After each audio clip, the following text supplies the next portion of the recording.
Assalamualaikum warahmatullahi wabarakatuh. Balik lagi dengan saya Andreas Wicaksono. Di sini kita akan membahas terkait perkembangan masyarakat dan pendidikan pada era masa revolusi industri 1.0 sampai dengan 4.0. Sebenarnya secara sederhana revolusi industri merupakan perubahan yang besar, perubahan yang radikal terhadap cara manusia memproduksi barang untuk memenuhi kebutuhannya.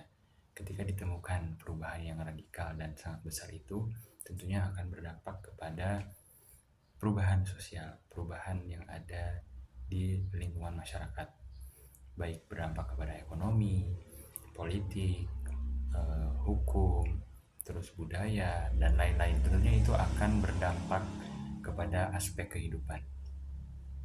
Nah, selanjutnya kita sebelum membahas revolusi industri di masa 1.0, tentunya kita akan membahas terkait pra-industri. Pra-industri merupakan sebelum industri, berarti masyarakat lebih condong kepada agraris, di mana mata pencarian masyarakat itu seperti petani, terus peternak, dan bercocok tanam seperti itu. Jadi belum ada industri memproduksi barang, itu belum ada. Setelah itu kita akan membahas revolusi industri 1.0, di mana hal ini mulai pada tahun 1750 terjadi perubahan yang radikal, ditemukannya mesin uap. Nah, maka yang semula masyarakat bersifat agraris itu berpindah kepada masyarakat yang industri, yang menghasilkan barang. Nah, ini tuh berfokus kepada esensi efek efek efek dari mesin uap ini menimbulkan efisiensi dalam menjawab tantangan kehidupan pada masa itu.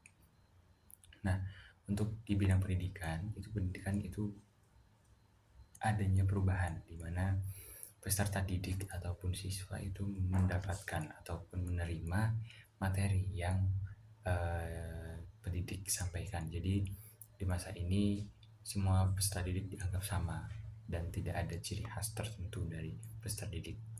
Jadi peserta didik menerima, memahami, mencatat seperti itu. Jadi tidak ada spesialis khusus terhadap peserta didik. Nah, untuk selanjutnya yaitu masa revolusi 2.0, di mana masa ini pada abad 19, pada tahun 1870 itu mulai dengan adanya ditemukannya listrik yang tentunya menggantikan mesin uap tadi. Nah, di mana pendidikan pada masa ini itu bersifat pembelajaran aktif, bersifat pengalaman, bersifat relevan terhadap zaman pada masa itu. Jadi adanya kontribusi aktif peserta didik dalam pembelajaran, sehingga pengetahuan ataupun pengalaman yang dimiliki peserta didik akan berdampak kepada masa depan peserta didik begitu. Jadi pengalaman yang sangat penting pada masa itu. Yang untuk selanjutnya yaitu masa revolusi 3.0. 3.0 ini tentunya sudah muncul di mana adanya masa 3.0 ini sebenarnya muncul pada tahun 1970-an dan dipicu oleh perkembangan mesin pintar yang terprogram, tentunya berbasis digital. Apa sih itu? Itu adalah komputer dan robot yang membantu manusia dalam memenuhi kebutuhannya, meringankan manusia.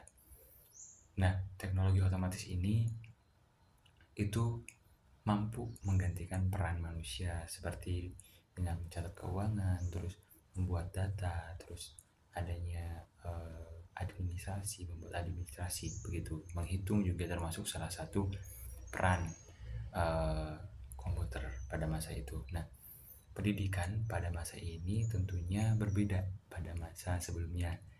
Masa sebelumnya tidak ada teknologi dalam mencampuri urusan pendidikan. Jadi di masa ini peserta didik itu mengambil peran dan inisiatif yang lebih dominan, di mana peserta didik juga memiliki sudut tertentu, keingintahuan tertentu. Jadi pada masa ini peserta didik juga menggunakan teknologi seperti komputer untuk menunjang proses belajar. Jadi dengan peserta didik belajar itu dengan menggunakan komputer, itu juga peserta didik mampu menambahkan ilmu lebih selain di sekolah. Untuk yang terakhir, di masa sekarang ini, masa revolusi 4.0, masa ini tentunya sangat kita rasakan ya, sangat kita rasakan untuk saat ini, tentunya seperti munculnya artificial intelligence, kecerdasan buatan yang tentunya bisa diinovasikan berdasarkan kebutuhan kita. Terus ojek online, terus ada warung digital, terus uang digital, banyak sekali yang harus kita pelajari bareng-bareng. Tapi intinya ada kecerdasan buatan yang tentunya berpengaruh terhadap kehidupan manusia. Terus pendidikan di masa ini itu bukan tentang teknologi membantu kita, bukan tentang pada masa revolusi industri ketiga itu bukan tentang teknologi yang membantu kita, tetapi teknologi mendampingi kita bersama-sama untuk memecahkan masalah, bersama-sama untuk mencari solusi dari masalah. Jadi untuk saat ini antara teknologi dan manusia, internet itu sangat berhubungan untuk mencari solusi. Nah, kecerdasan buatan yang sekarang ini ramai diperbincangkan itu juga bisa berdampak baik dan bisa berdampak buruk bagaimana kita menyikapi hal tersebut. Mungkin dari aku dicukupkan. Terima kasih sudah menyimak. Cukup sekian, mohon maaf bila ada kata ataupun sikap yang kurang berkenan. Salam kembali lagi. Cukup sekian. Wassalamualaikum warahmatullahi wabarakatuh.